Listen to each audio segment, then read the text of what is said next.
when it comes to scheduling, I tend to vacillate between two extremes. One, where I have lots of empty space and free time to relax and recharge and have existential dread. And then on the other side, I have a super full calendar where I don't have any time to recover from things, process from things, or really live in the moment because I'm always trying to anticipate what's coming up next and be ready for it. And as I swing wildly between these two extremes, what I always thought was that I needed balance. I thought that if I just had a little bit better control or self-control or better self-knowledge, I would be able to create this perfect schedule that was the perfect blend of activity and not activity, and I just have my life figured out, or at least, my schedule figured out. I mean, you could make a case for the fact that our lives kind of are our schedules to a certain extent. Not that the most important things in life are necessarily on our schedules, but the way that we choose to spend our time is the way that we choose to live. So this is kind of more of an important question than just hey, how do I optimize or organize my calendar? It's actually hey, what kind of life do I want to live? And so it turns out that, at least for most of us, I think, an ideal schedule is not one that you can just set and that remains unchanged throughout the week, right? You've perfectly anticipated everything and left room for rest and recovery. It's not necessarily finding a perfect balance. An ideal schedule is an ideal life. It is having enough time to connect with yourself and to make sure that you're able to regulate your emotions and be present for the things that matter to you. And while that may sound like it's balance, it isn't necessarily. It means being able to prioritize, not just in a given week when you're planning out your schedule, but also on a day-to-day, moment-to-moment basis, what is most important to you at that time, and staying in touch with yourself and with the people that matter most to you to know if those priorities need to shift. But this is where we run into problems, right? Because everything I just said sounds great and makes sense, but unless you're independently wealthy, there is a significant portion of your time and of your life that you don't really have full control over, right? You have to work, you have to go to school, you have to sleep. Even people who have lots of money have to sleep. And so the hours that you have that actually feel like yours, they have to serve a lot of needs. They have to serve your need for rest and recovery. They have to serve your need for connection. They have to serve your need for growth. And in some cases, if you have a very demanding job or you're in school, those hours also have to fit in extra responsibilities for things that you don't necessarily want to be doing.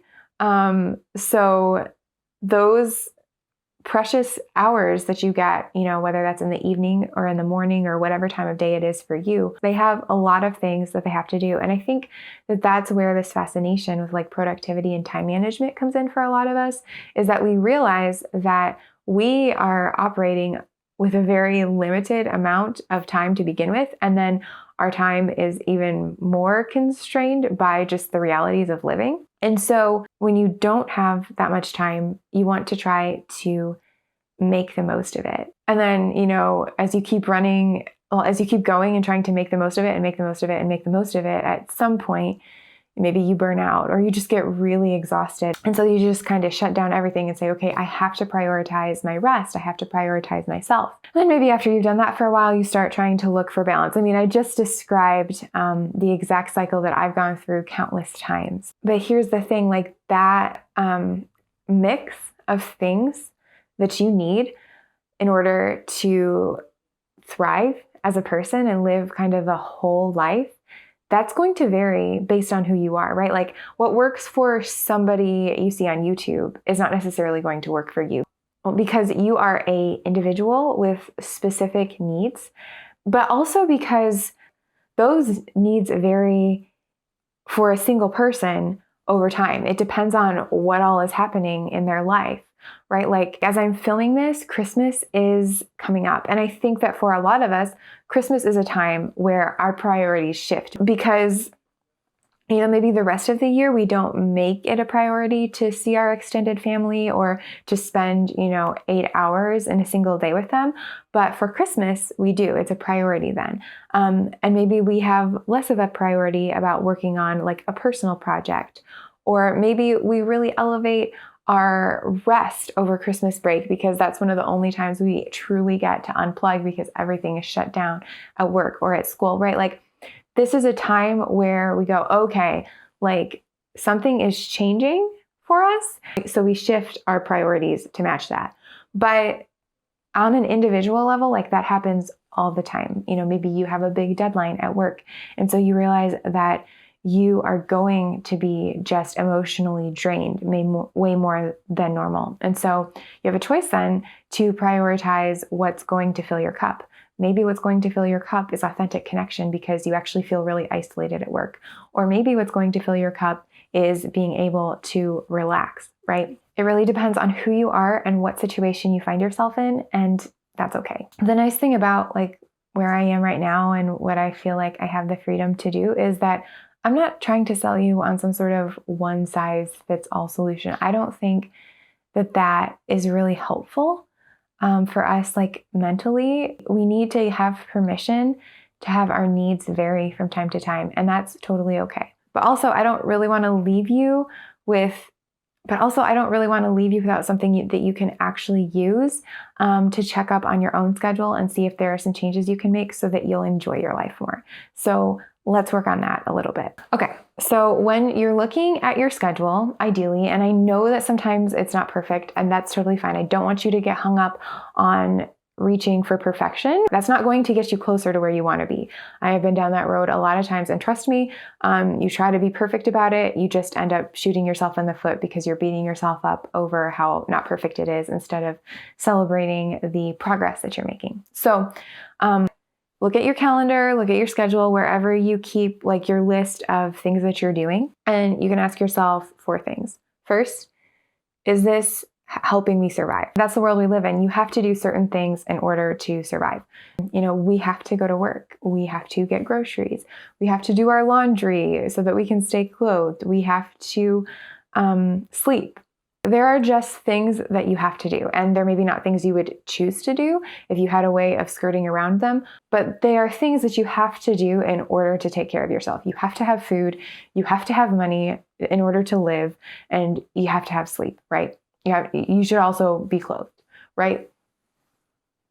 So there are things like that are going to be on your calendar. There are a lot of people who, have videos or whatever on making all of those things more efficient. You can do things to trim those down, but they're always going to be there unless you end up making so much money that you're able to take them off. But normally, most of us are not going to get to that level, right? And then the second thing you need to ask is, does this help me connect with people that I care about? I think there are a lot of times that we do things out of obligation. We feel like, because somebody invited us, we have to go. And if you are feeling the stress and strain on your schedule, you're feeling like it's too overbooked, you may need to honestly reevaluate how important some of the things that you are doing are to you, right? Like maybe something is important not because you really enjoy the activity, but because it helps you see somebody that you are friends with and that you enjoy being friends with. That's fine to keep that on there.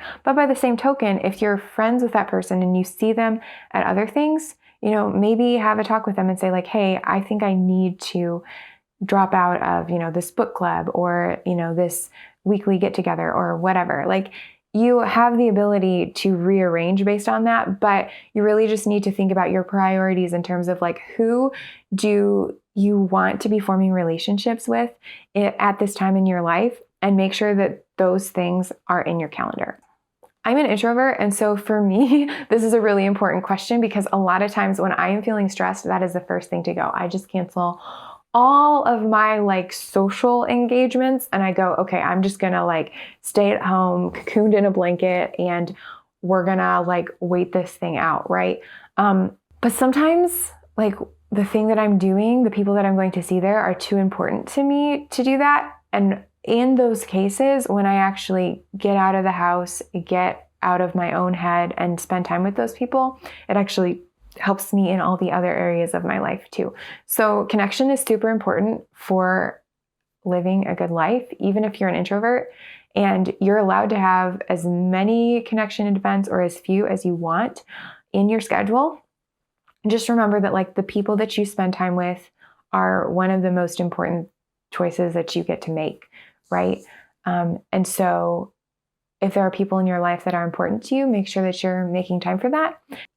And on the other side of that, if there are things that you're doing with people that aren't that important to you or that you don't really need to be doing, you're just kind of doing them out of obligation, start thinking through how you can step away from those things so that you have more time for the other things that are important to you in life. The third thing that you should be looking for on your schedule is you should be asking yourself, does this help me rest or recover? I feel like rest is just something that all humans need. Recovery is not something that we should need, but because of the pace that most of us live at, like our work environment, our, life, our social life environment, we do actually need time to recover. And this goes for extroverts as well. One of my best friends growing up is like one of the most extroverted people you would like ever meet. She's super friendly, super outgoing. And she told me for years when we were kids that she was not an extrovert, she was an introvert because she needed time to rest and recharge after she'd been out and about a lot. We had this idea that like if you ever needed to rest and recharge, that was because you were an introvert. It was like some sort of like flaw that extroverts didn't have. And that's not true. You may need less time to rest and recharge if you're an extrovert because you get energy from being around people. But like even as an introvert, I've had times where like if it's a safe person, if it's a person that I am really happy to be around, I do get energy from that interaction. So I think for all of us, it's both. And even if you're an extrovert and you love spending time around people, make sure that you have time in your schedule to rest and recharge from the week, because things are going to come up that are stressful and you need to make sure that you're having that time to connect with yourself and just, check in, make sure things are okay, process through any emotions that are coming up, and also just like stay in touch with who you are as a person. It can be really easy when you're just going and going and going all the time to feel more like a shell of yourself. And that is like one of the parts of burnout that is scariest. So just make sure that you have time on your schedule to rest and recharge. I know I do want to say something really quick here before we go on to like the fourth thing to check for. When you are talking about these hours that you can actually call yours, there's no rule saying that you can't combine these things. So for example, a lot of times in the evening, I will rest and recharge with my husband. Now, is that like connection time? Yeah, it is. Is it resting and recharging time? Yeah, it is. So, if there are people that you care about and that you can have access to during those hours and you can do something restful together, even if you're just hanging out, reading books, watching a show together, that is totally okay to combine those things so that you are getting both. Okay, and then the final question when you're looking at your schedule is you look at the stuff and you say, okay, does this help me grow? This is probably not a top priority for everyone, but I do think that it is important in order to feel like you are going somewhere, that you are doing something worthwhile with your life.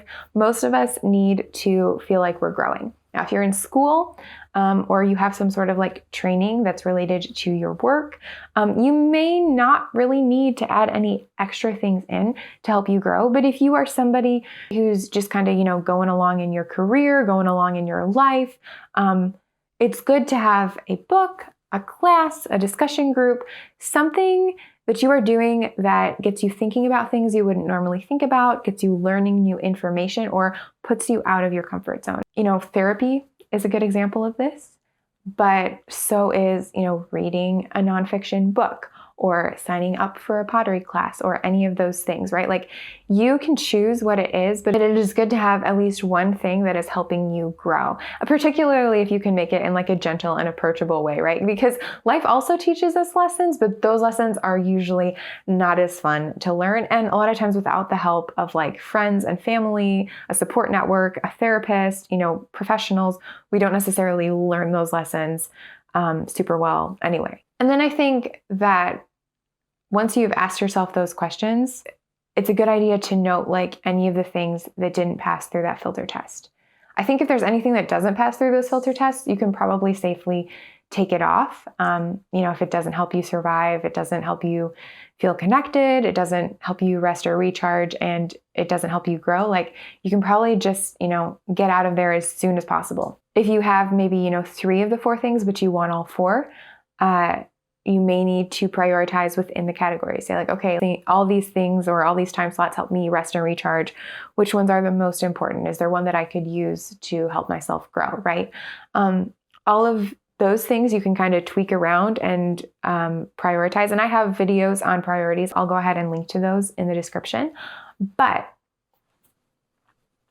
here's the thing. Okay.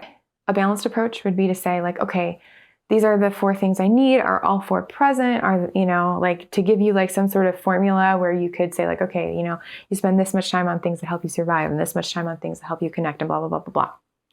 I'm not going to do that because we've already talked about how that's probably not going to work. You then have to kind of sit down with yourself and say, okay, like what's most important to me at this point in my life? Like pretty much always surviving is going to be the most important thing. But then after that, like what do I need the most of right now? And it's okay if that varies from day to day. It's okay if that varies, from month to month. You're probably going to have to keep tweaking it and tinkering it. And that's just one of the frustrating and also kind of awesome things about being alive is that you're never quite going to know what to expect.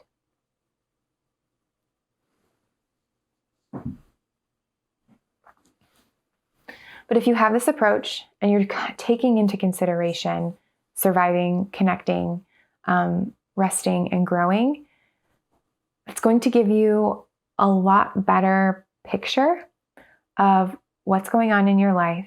And it also just helps you make sure that you're scheduling in the things that are actually going to help you and nourish you, right? As I'm thinking about it, I feel like most of the things that are normally on our schedule are the things that fall in the like surviving category and the connection category, right? And there's nothing wrong with that, but we also need to make sure that we're thinking about how we're going to take care of ourselves, how we're going to grow, how we're going to rest, and like what is actually true connection and what is just obligation. What is just obligation that doesn't actually help us survive, doesn't actually help us connect, and like why are we doing that in the first place? Because we only have so much time. So I hope that helps. Let me know in the comments if you have any questions. I would love to hear from you, and I'll see you in the next video.